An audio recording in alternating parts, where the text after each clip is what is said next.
Друзья, не забывайте поставить лайк этому видео и подписаться на канал, ведь мы стараемся для вас.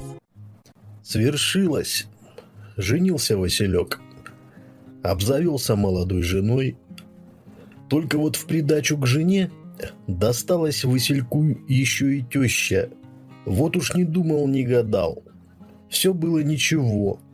Но то ли из-за того, что жила его теща разведенкой, а может и по складу характера, но не сложились отношения тещи и зятя. Усугубляло дело еще и то, что жила теща совместно с молодой семьей.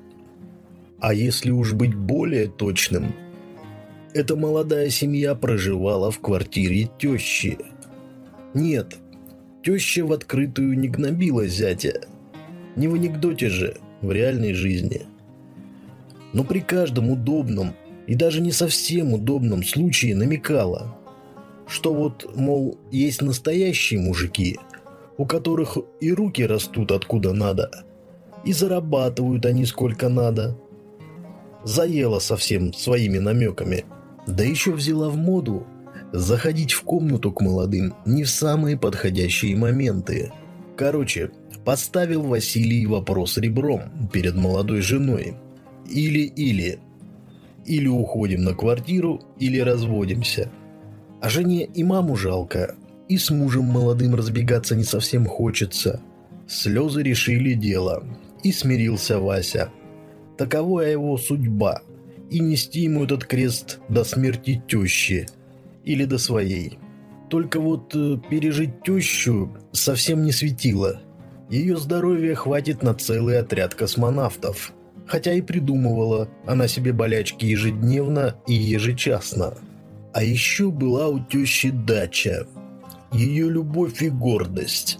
И припрягла теща зятя, хотя и не совсем, по ее мнению, умелого, работягу, к пятнично-субботне-воскресным выездам на это лоно природы.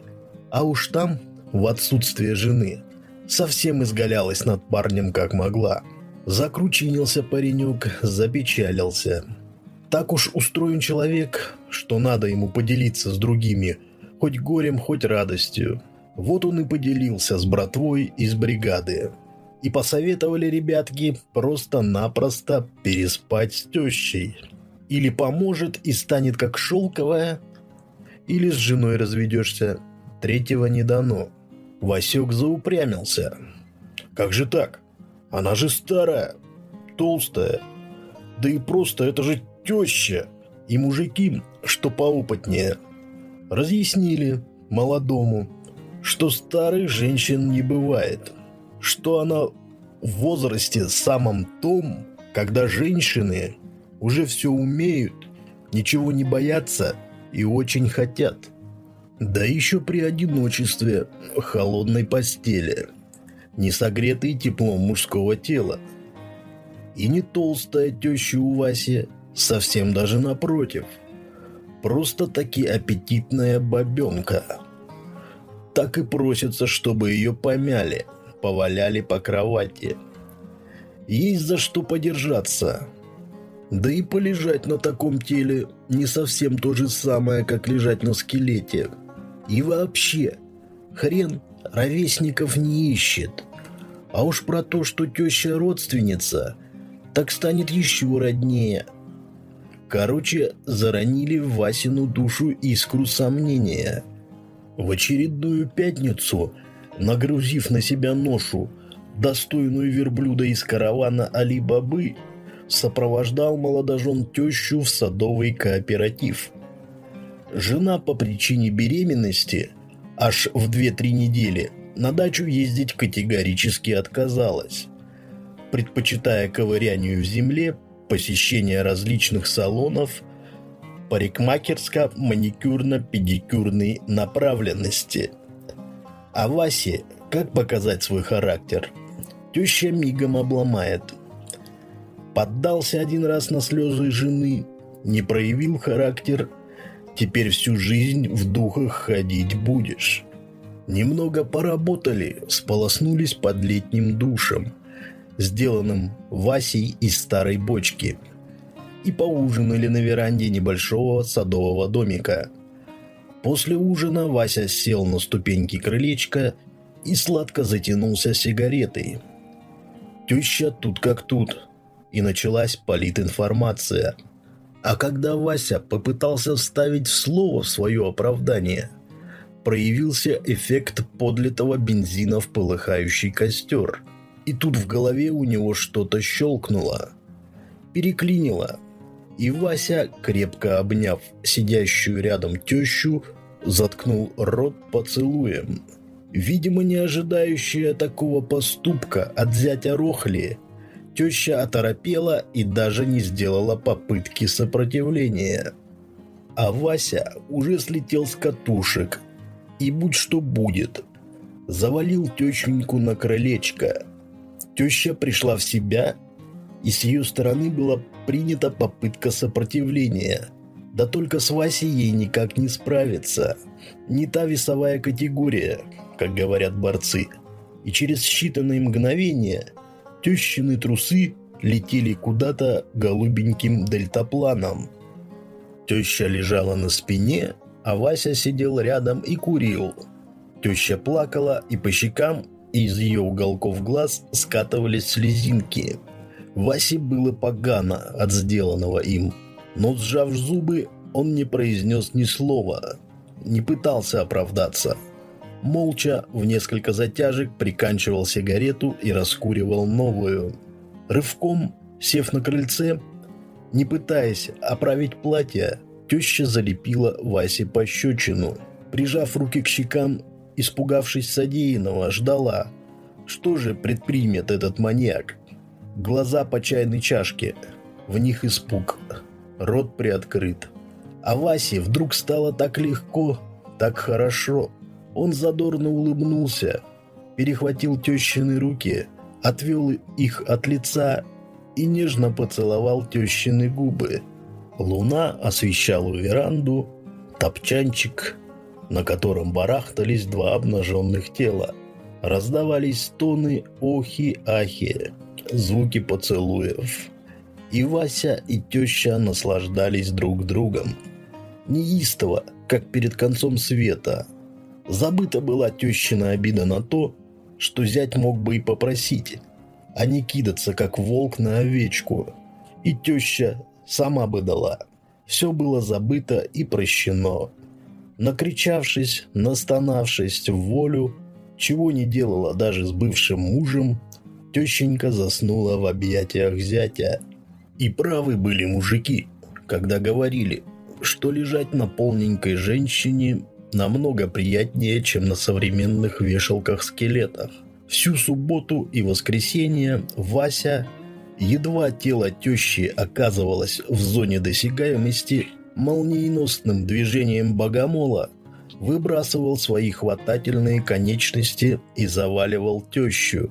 Теща с самой пятницы, с тех самых пор, как благодаря Васиным усилиям рассталась с трусами, не надевала их, чтобы зять не тратил силы и время на раздевание. Даже старенькое трико, в котором теща постоянно работала на участке, было заменено на платье. Она помолодела. Куда делся строптивый и ворчливый человек? Это была милейшая женщина, образчик веселья, кладезь услужливости и предупредительности.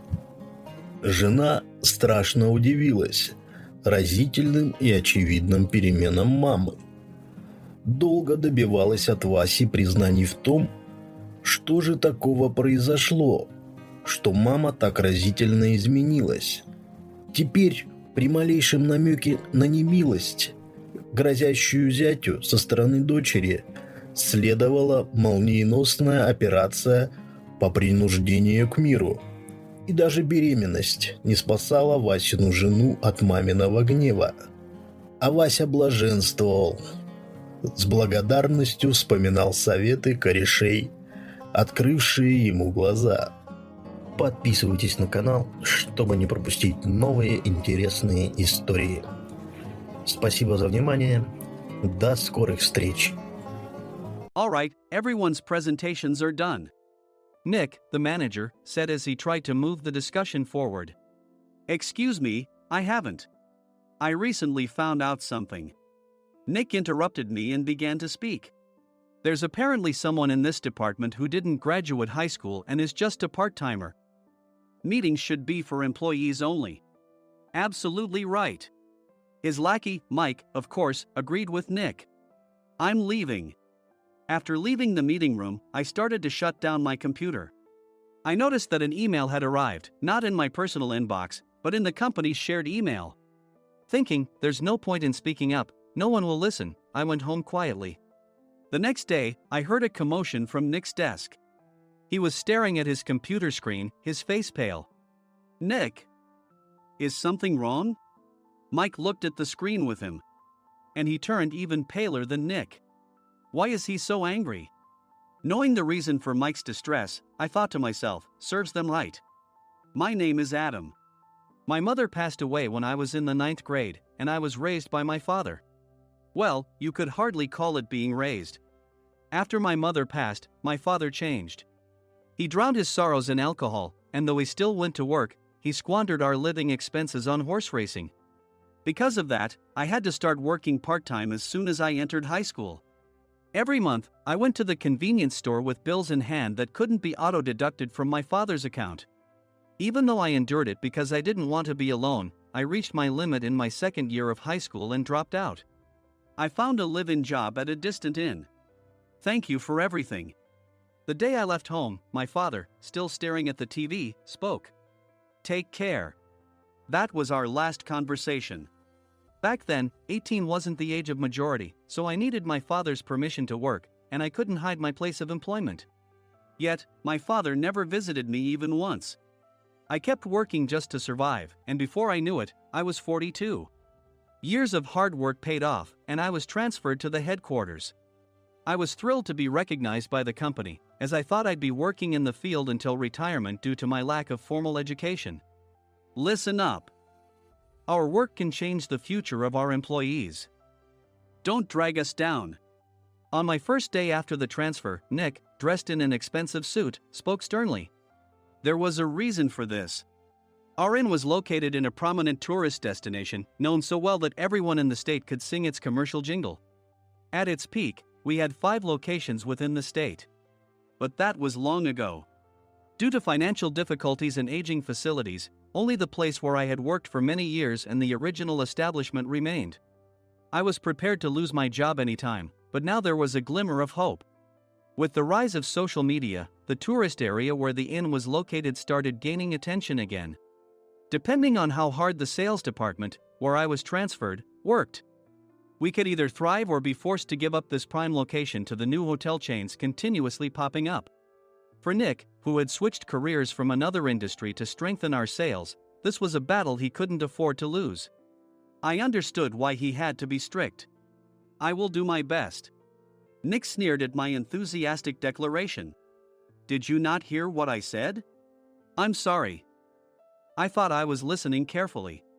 Out of habit from years of customer service, I apologized reflexively, though I had no idea what had offended him. Someone was watching me with a smirk. In this department, there are those who are expected to excel and those who have been shoved here because they have nowhere else to go. You are the latter. It was Mike, the section chief. He's 7 years younger, at 35.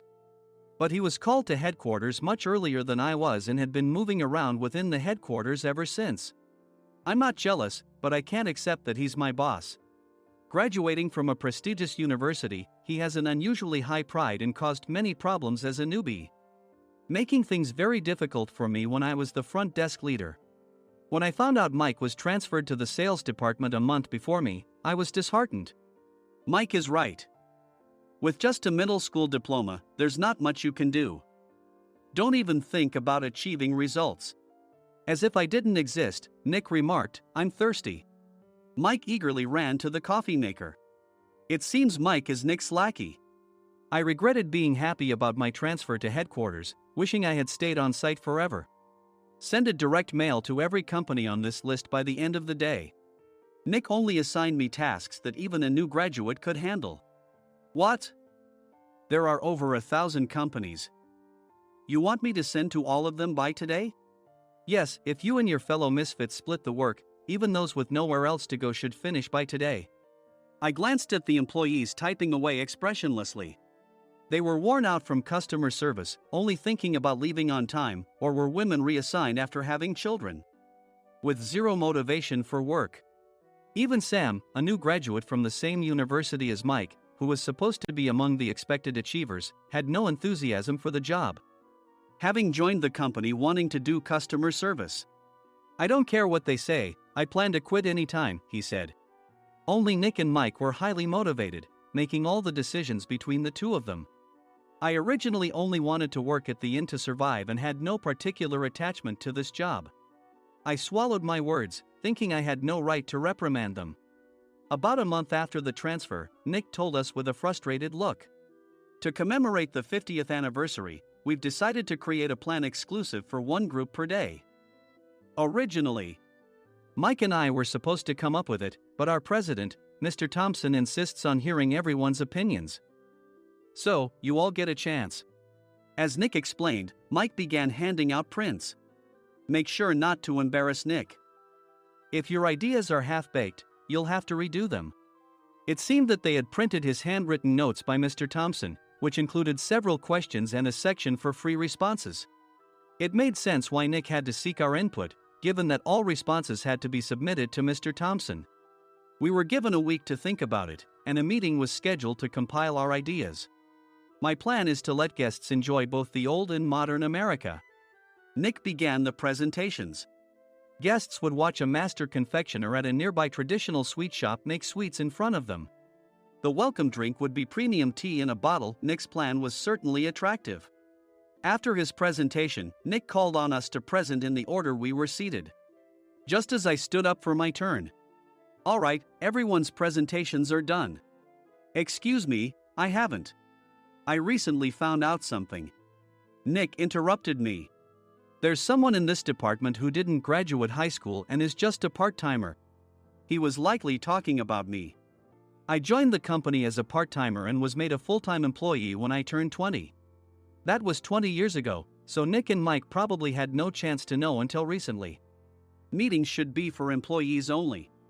Absolutely right. After that, Nick kept creating opportunities to solicit everyone's opinions, purposefully excluding me from speaking. The meeting unexpectedly heated up and went past the scheduled end time.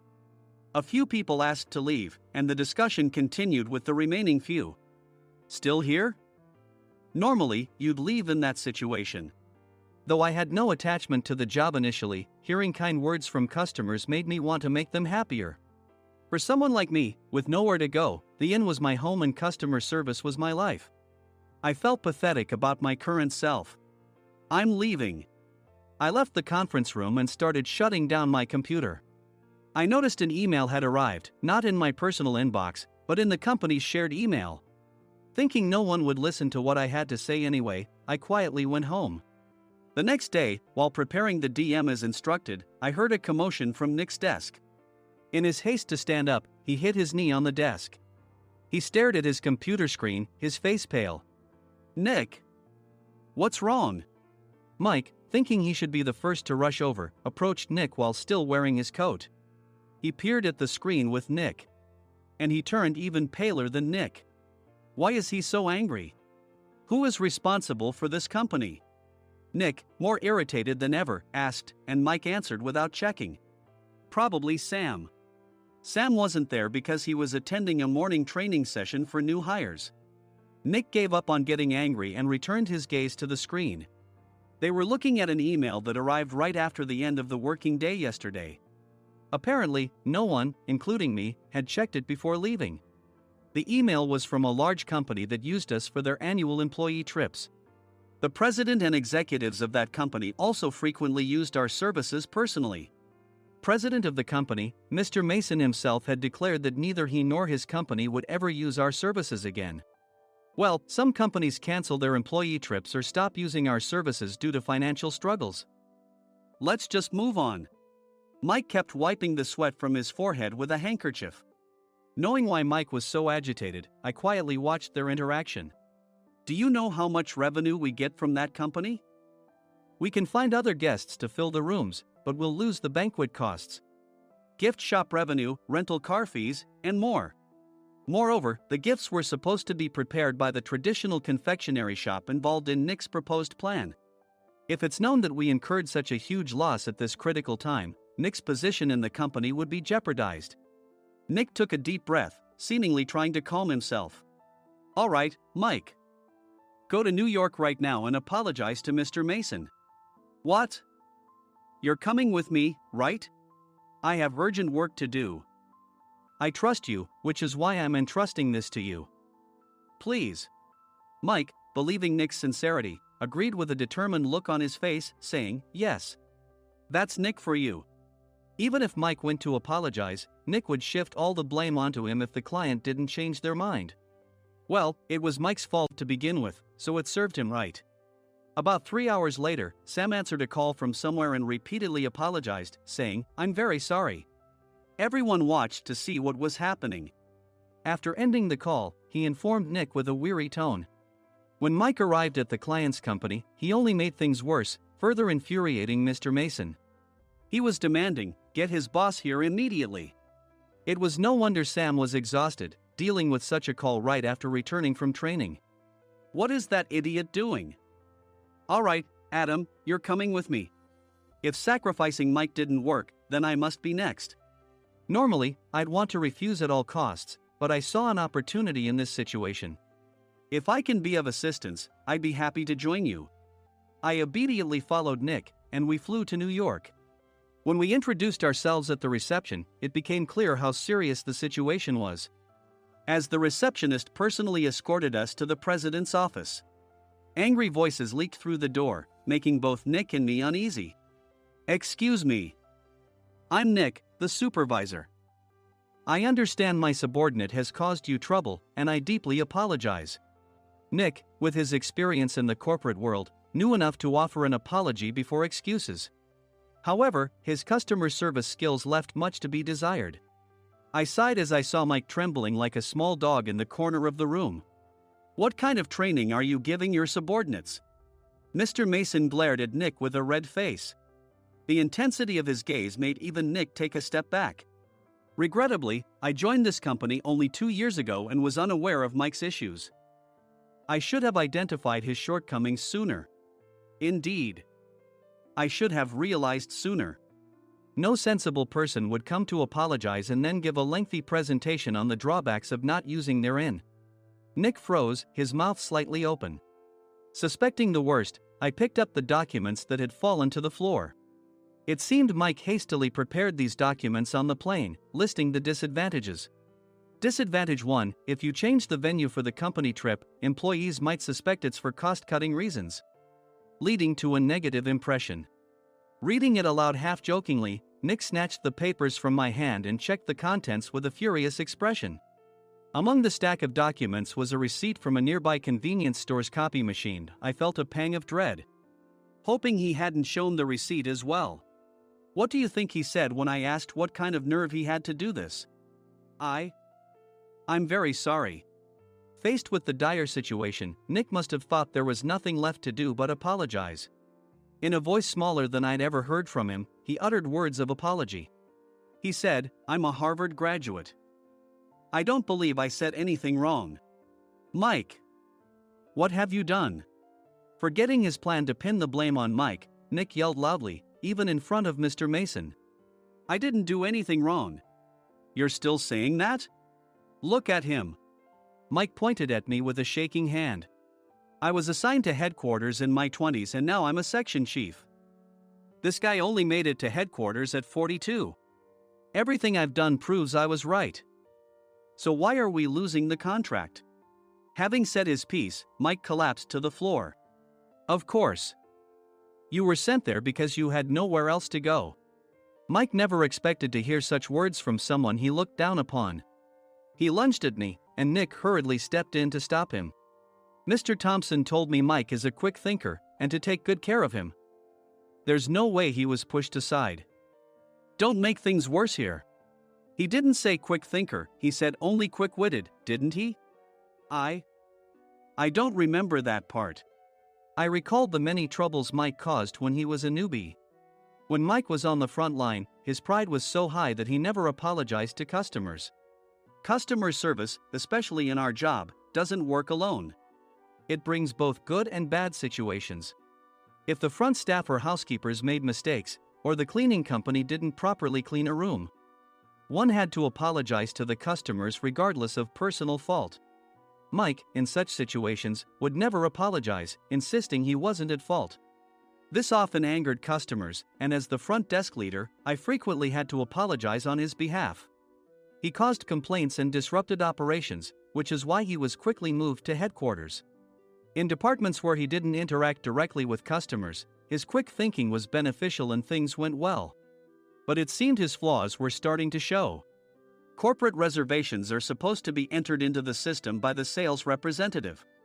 But a quick check yesterday revealed that more than 10 items were missing from the client's reservation. The handover document clearly stated what needed to be prepared. Why didn't you enter it into the system? Why do we have to give them special treatment? Filling rooms near the banquet hall, setting up all the food in advance. Specifying the brand of wine, they're too demanding. No wonder he always angered customers, I thought, feeling a headache coming on. Grouping them in rooms near the banquet hall is for our benefit too.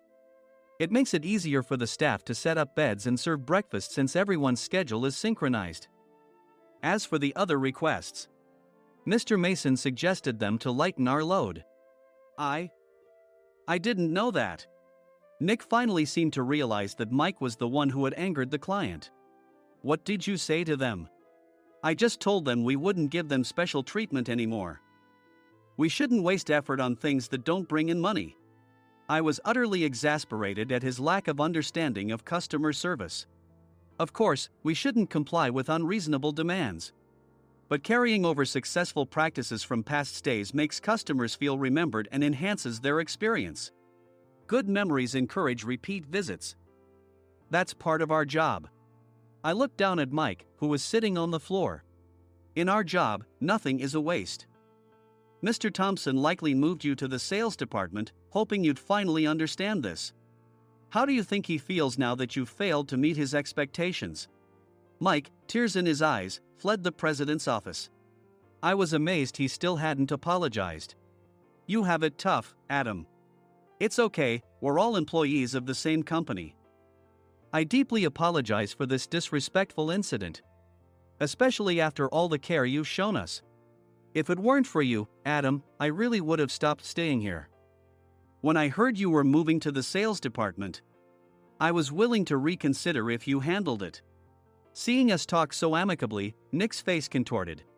Do you two know each other? Adam's service is excellent. I always requested him specifically. Normally, we don't accept specific staff requests, but we made an exception for Mr. Mason, adjusting my shifts accordingly. He had personally stayed at our hotel just before my transfer, and during casual conversation, I mentioned, I'm moving to the sales department soon. If I hadn't told him then, things could have been much worse. Please continue to take care of us. I look forward to it. On the return flight, Nick awkwardly offered me a can of beer. It's still working hours. Of course, I had no intention of forgiving him for a single beer. Nick might try to pin everything on Mike and avoid any consequences. While pondering this, a startling fact came to light. Nick, the tea bottles for the plan have arrived. I handed Nick a bottle labeled with our inn's name. They look good. What are you talking about? These are plastic bottles. I had assumed we would use the trendy, high-end bottling tea. But what arrived were ordinary plastic bottles of tea with customized labels. The only unique aspect was the label, which had the inn's name, making it look customized. Upon further investigation, I discovered that a substantial amount of money was set to be paid to the tea company. It was priced like bottling tea. Does this plastic bottle really cost $100 each? The tea inside is specially blended for us.